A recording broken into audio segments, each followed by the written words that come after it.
میں وہابی نہ میں بابی، میں ہوں مسلم علمی کتابی، نہ میں وہابی نہ میں بابی، میں ہوں مسلم علمی کتابی۔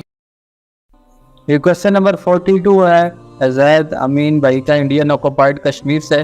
تبلیغی جماعت والے نماز کے بعد ہمیں فضائل اعمال پڑھاتے ہیں اور کہتے ہیں کہ یہاں بیٹھو اور سنو، تو کیا وہاں پر بیٹھنا جائز ہے یا بیٹھنا چاہیے؟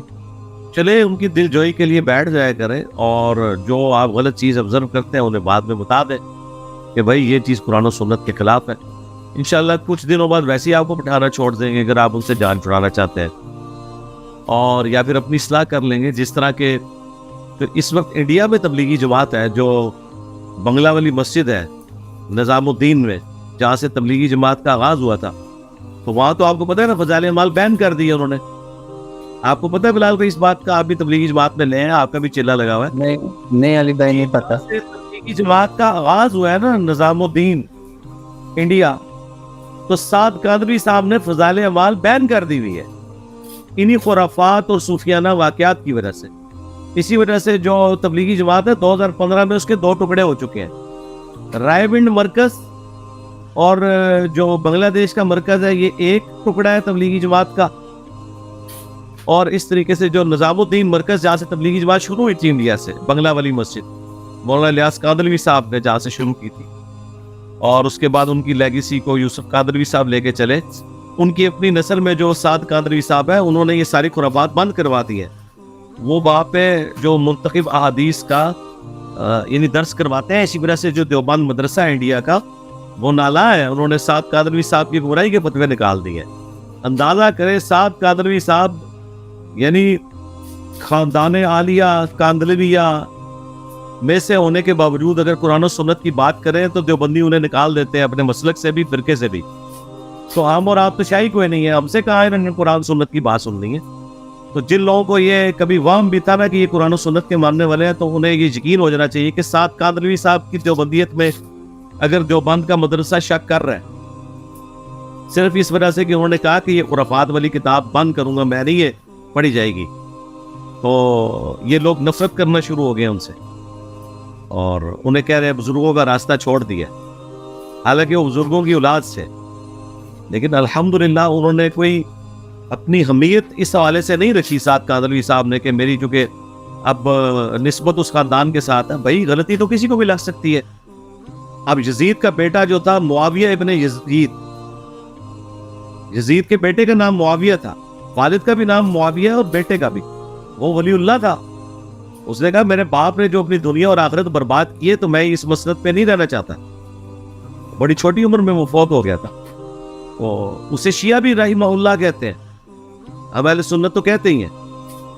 تو وہ اپنے باپ کی لیگیسی تو آگے لے کے نہیں چلا۔ یہ تو کوئی طریقہ نہیں ہے کہ اگر کوئی ماں باپ غلط کام کر گئے تو آپ نے دیکھنا کتاب و سنت کیا کہہ رہی ہے۔ آپ اطیعوا اللہ و اطیعوا الرسول و اولی الامر منکم فإن تنازعتم فی شیء فردوه الی اللہ والرسول، اگر تنازع ہو جائے گا تو اللہ اور اس کے رسول سے، اور آج کی ڈیٹ میں کتاب و سنت سے فیصلہ ہوگا۔ تو میں مولانا سعد قادری صاحب کو خراج تحسین پیش کرتا ہوں اس حوالے سے۔ ان کے کافی ساری جماعت کے لوگ انڈیا سے ہماری اکیڈمی میں رابطہ بھی کرتے رہتے ہیں مختلف موقعوں پہ۔ اس دفعہ بھی اتوار والے دن ایک بھائی کا فون آیا ہوا تھا، وہ بتا رہے تھے، وہ کہہ رہے تھے میں نے چند مہینے سے آپ کی ویڈیوز دیکھنا شروع کی ہیں اور میں نے رفع الیدین شروع کی ہے۔ تو وہ کہہ رہے تھے میں بنگلہ والی مسجد میں نماز پڑھتا ہوں اور مجھے کوئی رفع الیدین سے نہیں روکتا، ہاں البتہ باقی دیوبندیوں کی مسجد میں وہ مجھ سے نفرت کرتے ہیں۔ لیکن سعد قادری صاحب نے جو اتنا پیارا ماحول اس حوالے سے دیا ہے وہاں کہ وہاں پہ آپ رفع الیدین کے ساتھ نماز پڑھ سکتے ہیں۔ ہو سکتا ہے آپ یہ بات کریں کہ وہ تو رائے ونڈ میں بھی ہے، رائے ونڈ میں بیرون کے لیے تو ہے، لیکن خدا نہ خواستہ اگر اندرون والے انڈیا پاکستان بنگلہ دیش کے لوگ رفع الیدین شروع کر دیں تو ان کے اوپر یہ پوری حیثیت اپلائی کرتے ہیں۔ جب تک رفع الیدین ان کا چھڑوا نہ لے اس وقت تک ان کی ہڈی میں سکون نہیں آتا۔ لیکن سعد قادری صاحب کو سلام ہے کہ ان کے اپنے ساتھی جو انڈیا کے رہنے والے لوگ، اردو اسپیکنگ لوگ، کٹا ٹھیٹھ حنفی لوگ، انہوں نے رفع الیدین شروع کیا تو انہوں نے ان کے اوپر کوئی پابندی نہیں لگائی۔ تو میری دعائیں سعد قادری صاحب کے ساتھ ہیں، اور ان کے ساتھ جو ساتھی جڑے ہیں ان کے ساتھ ہیں، اللہ تعالیٰ انہیں استقامت دے۔ اور میں ہر فورم کے اوپر ایسے لوگوں کا دفاع کروں گا، خواہ وہ دیوبند سے ہوں، بریلویوں سے ہوں، اہل حدیث سے ہوں، شیعہ سے ہوں، جو کتاب و سنت کی اہمیت کے لیے کھڑے ہوتے ہیں اور اپنے بزرگ بابوں کی پرواہ نہیں کرتے. بس ہمیں اس قسم کے لوگ چاہیے. یہ علماء ہے جو ہمارے سروں کا تاج ہے.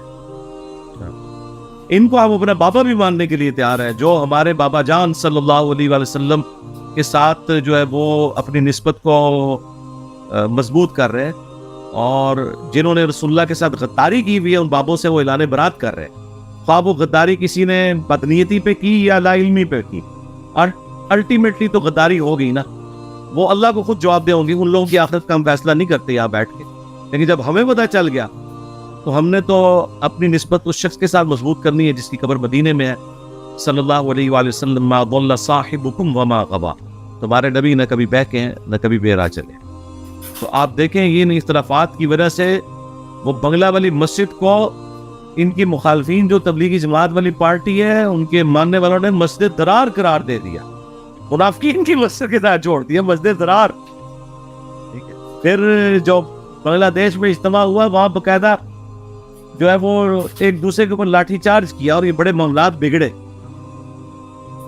اور طارق جمیل صاحب بھی اس میں بیچ میں کچھ صلح کے لیے انوالو ہوئے تھے، اور طارق جمیل صاحب بھی انڈکلیئرڈ سعد کاندھلوی صاحب کے ساتھ ہیں، کیونکہ انہوں نے اپنی ویڈیو میں خود وہ خرافات ساری وہ جو فضائل اعمال میں لکھی تھی کہ وہ اتنے سال تک ستو پھانکتے تھے، اتنے سال تک وہ نمک کا سرما لگاتے رہے، اتنے سال تک انہوں نے یہ کیا، اتنے سال تک وہ سارے جو بکواسیات لکھی ہوئی ہے فضائل اعمال اور فضائل صدقات میں صوفیات کی، ان کا خود مذاق اڑایا ہے طارق جمیل صاحب نے. اس پہ ہمارا کلپ بھی ہمارے اسٹوڈنٹ نے بنایا تھا. تبدیلی آ گئی ہے، لیکن ظاہر ہے کہ ان کو اس طرح پوسٹ کوئی رائبلڈ میں نہیں ہے. میں ان کی مجبوری سمجھ سکتا ہوں، اور پرسنلی انہوں نے مجھ سے بہت ساری باتیں کی ہیں، لیکن جتنی مجھے وہ اجازت دیتے ہیں اتنی میں کر دیتا ہوں. باقی باتیں چونکہ جب ان کی اجازت ہوگی تو میں کر دوں گا. صرف اشارتاً میں کر رہا ہوں کہ انہیں یہ پتہ ہے کہ یہ فضائل اعمال میں جو کچھ لکھا ہے، اور یہ ویڈیو میں وہ کہہ چکے ہیں کہ یہ دین جو ہے نا وہ نبی الاسلام اور صحابہ کرام اور اہل بیت کے دین سے ڈیویٹڈ ہے جو یہ پیش کر رہے ہیں.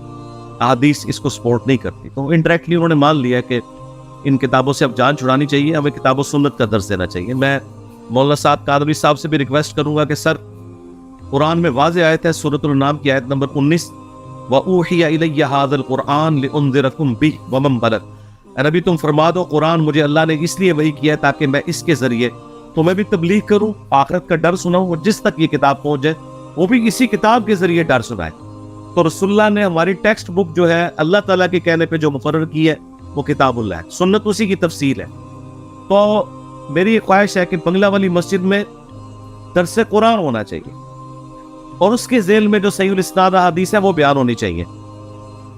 ایٹ لیسٹ مشکات المصابیح تو شروع کریں جو ایگریڈ اپون ہے، جو اہل سنت کی مین سٹریم کی آلموسٹ 13 کتابوں کے نوٹس ہیں، انکلوڈنگ بخاری، مسلم، ابو داؤد، ترمذی، نسائی، ابن ماجہ.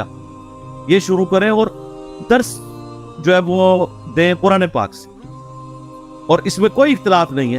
اگر وہ چاہتے ہیں تو اشرف تھانوی صاحب کا ترجمہ بے شک کر لیں. احمد بریلوی صاحب کا اگر بریلوی کسی مسجد میں جا کے جماعت رکی ہے وہ پڑھ لیں ترجمہ.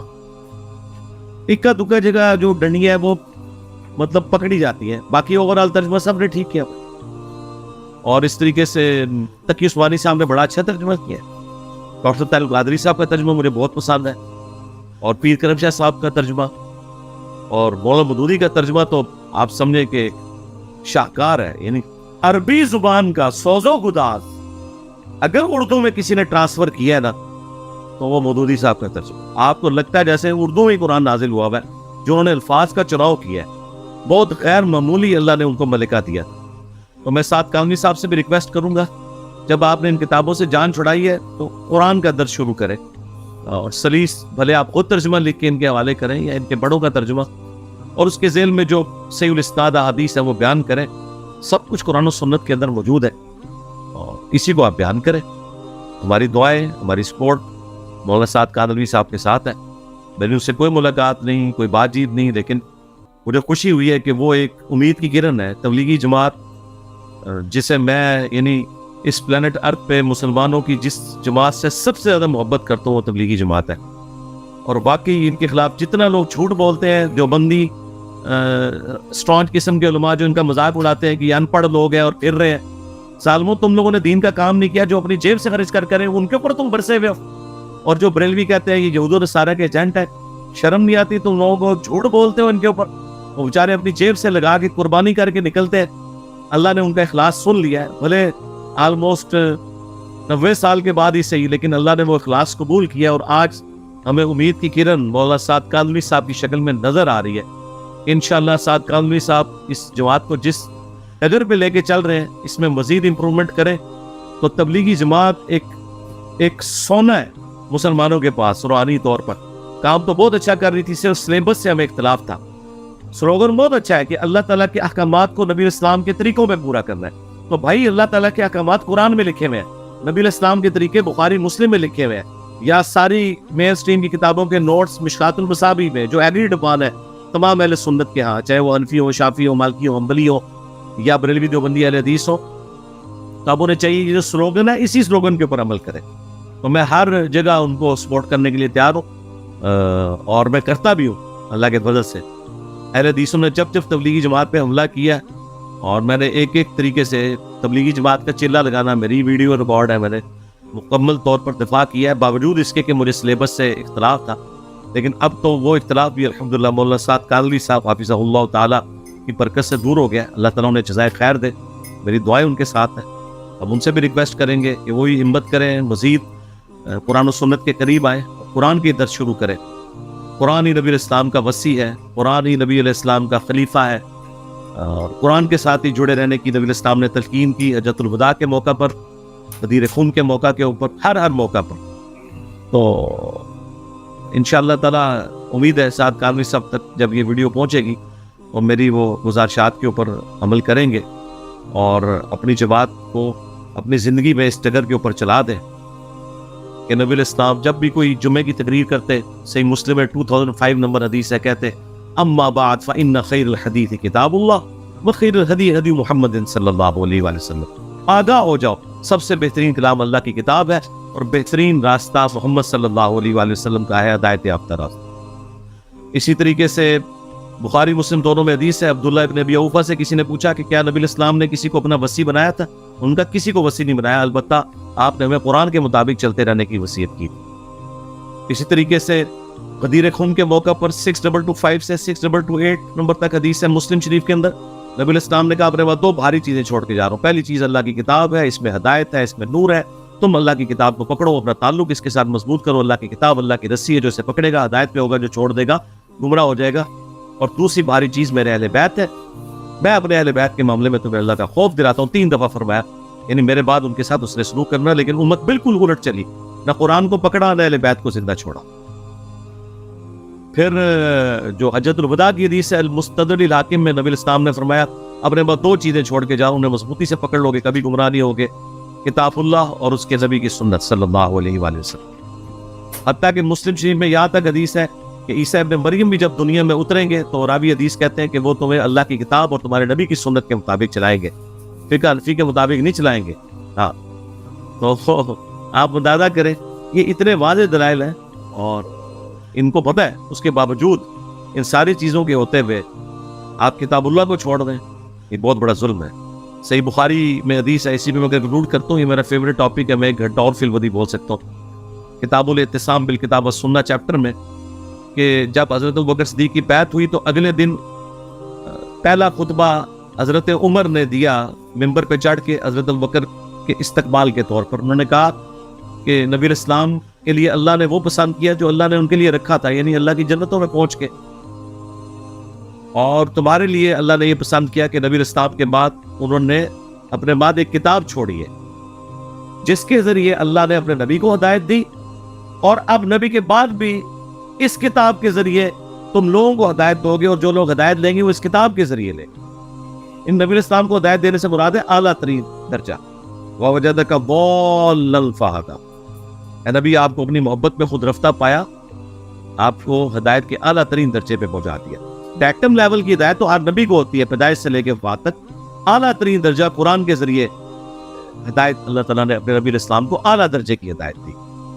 تو نبی علیہ السلام کی ہدایت, خلفائے راشدین کی ہدایت, قرآن, ٹھیک ہے, نبی الاسلام کا وسیع قرآن، نبی الاسلام کا خلیفہ قرآن، نبی صلی اللہ علیہ وآلہ وسلم نے بہترین کتاب اللہ کو قرار دیا، اور سب سے بڑھ کر جس میں نے پورا ریسرچ پیپر لکھا ہے امام الانبیاء کی دعوت قرآن، سورۃ الانعام آیت نمبر 19، وَأُوحِيَ إِلَيَّ هَذَا الْقُرْآنُ لِأُنذِرَكُم بِهِ وَمَن بَلَغَ، اے نبی تم فرما دو کہ یہ قرآن اللہ نے مجھے اسی لیے وحی کیا ہے کہ میں تم تک اس قرآن کے ذریعے ڈر سناؤں، تبلیغ اس کتاب کے ذریعے کروں، اور جس تک پہنچے وہ بھی اسی کتاب کے ذریعے کرے۔